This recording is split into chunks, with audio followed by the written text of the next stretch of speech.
సిరిసిల్ల వస్త్ర పరిశ్రమలో పనిచేస్తున్నటువంటి పవర్లూమ్ పాలిస్టర్ పవర్లూమ్ కార్మికులు, అదేవిధంగా కాటన్ పవర్లూమ్ కార్మికులు, వార్పిన్ కార్మికులు, టెక్స్టైల్ పార్క్ పవర్లూమ్ కార్మికులకు సంబంధించిన కూలీ అగ్రిమెంట్లు ముగిసి సంవత్సర కాలం పూర్తయింది. అయినా కూడా ఇక్కడ యజమానులు కార్మికుల కూలీ పెంపు పట్ల నిర్లక్ష్యంగా వ్యవహరిస్తూ ఉన్నారు.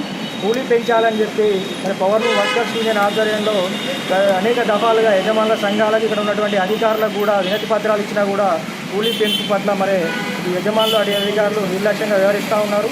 మరి ఇక్కడ పనిచేస్తున్నటువంటి కార్మికులకు గత 4 సంవత్సరాల క్రితం ఒప్పందం చేసుకున్న ప్రకారమే కూలీ చెల్లించడం జరుగుతూ ఉంది. మరి మార్కెట్లో చూసినట్లయితే నిత్యావసర సరుకుల ధరలు విపరీతంగా పెరిగినాయి. దానికి అనుగుణంగా మరి కార్మికులకు కూలీ రాకపోవడం వల్ల ఆర్థికంగా చాలా ఇబ్బందులు ఎదుర్కొంటూ ఉన్నారు.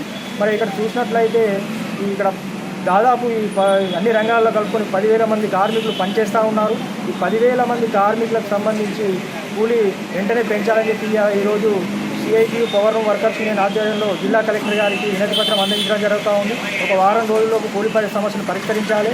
లేకుంటే మరి కార్మికులు సమ్మెలోకి వెళ్తే 10,000 మంది కార్మికుల కుటుంబాలు రోడ్డున పడే పరిస్థితి ఉంది. కాబట్టి వెంటనే కూలి పెంచే విధంగా చర్యలు తీసుకోవాలని చెప్పి మేము డిమాండ్ చేస్తూ ఉన్నాము. అదేవిధంగా మరి స్థానిక ఎమ్మెల్యే కేటీఆర్ గారు కూడా మరి ఇక్కడ కార్మికులకు అన్ని విధాలు ఆదుకుంటామని బతుకమ్మ చీరలతో బతుకులు మారాయని చెప్తారు. కానీ ఇక్కడ బతుకమ్మ చీరలతో 3 నెలలు 4 నెలల పరిస్థితి మాత్రం పని దొరికే పరిస్థితి ఉంది. కార్మికులకు పూర్తి స్థాయి ఉపాధి లేదు. మరి ఇక్కడ నడిపేటువంటి పాలిస్టర్ వస్త్రానికి కూలి పెంచితేనే ఇక్కడ కార్మికులకు ఏమైనా వేతనాలు సరిగా వచ్చే పరిస్థితి ఉంది. కాబట్టి ఇప్పటికైనా వెంటనే కలెక్టర్ గారు చొరవ తీసుకొని మరి యజమానులు పిలిపించి వెంటనే కూలీ చర్చలు జరిపించి కూలీ పెంచాలని మేము సిఐటియు పవర్లూమ్ వర్కర్స్ యూనియన్గా డిమాండ్ చేయడం జరుగుతూ ఉంది.